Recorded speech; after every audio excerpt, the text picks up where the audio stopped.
দেখো, পৃথিবীতে ত্যাগ কথাটা তোমরা শুনেছো।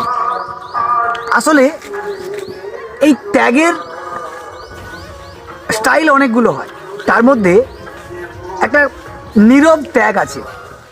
অর্থাৎ একটা মানুষ আছে যে নীরবে ত্যাগ করে যায় আমাদের জন্য।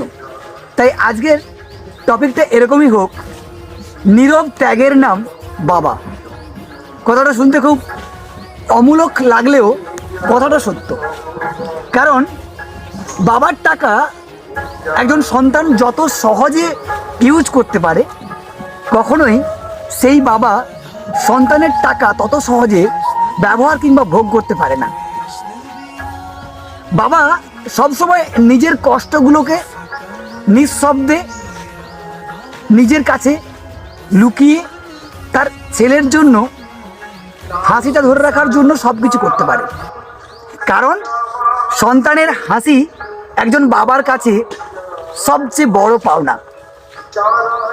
সন্তান বড় হলে বাস্তবের সাথে, সময়ের সাথে, প্রয়োজনের সাথে বাবার জিনিসকে ইউজ করে, কিন্তু বাবা বুড়ো হয়ে যাওয়ার পর সময়ের সাথে, প্রয়োজনের সাথে সন্তানের সেই ছোট্ট ছোট্ট জিনিসগুলোকে বা অর্জিত টাকাকে তার মনের কত ব্যবহার করতে পারে না। কি কথাটা ঠিক বললাম তো? আসলে এটা সত্য। এই নিঃস্বার্থ ভালোবাসা একমাত্র বাবারাই নীরবে দিতে পারে, কিন্তু সন্তানরা সেটা কতটা করতে পারে বাবারা মুখ ফুটে কখনো কাউকে বলে না। আসলে সত্যি কথা বলতে, যার কোনো সুদ নেই, যার কোনো শর্ত নেই, যেখানে ছেলে মেয়ে সেই শর্তবিহীন নিঃস্বার্থ ভালোবাসার মধ্য দিয়ে নিজেকে গড়ে তোলে ধরিত্রীর রূপে, ধরিত্রীর কাছে, সেখানে বাবা কোনো শর্ত ছাড়াই নিজের মনের ভেতর থেকে একটা হালকা হাসি দিয়ে তার সন্তানের এই ভুলগুলোকে ক্ষমা করতে পারে।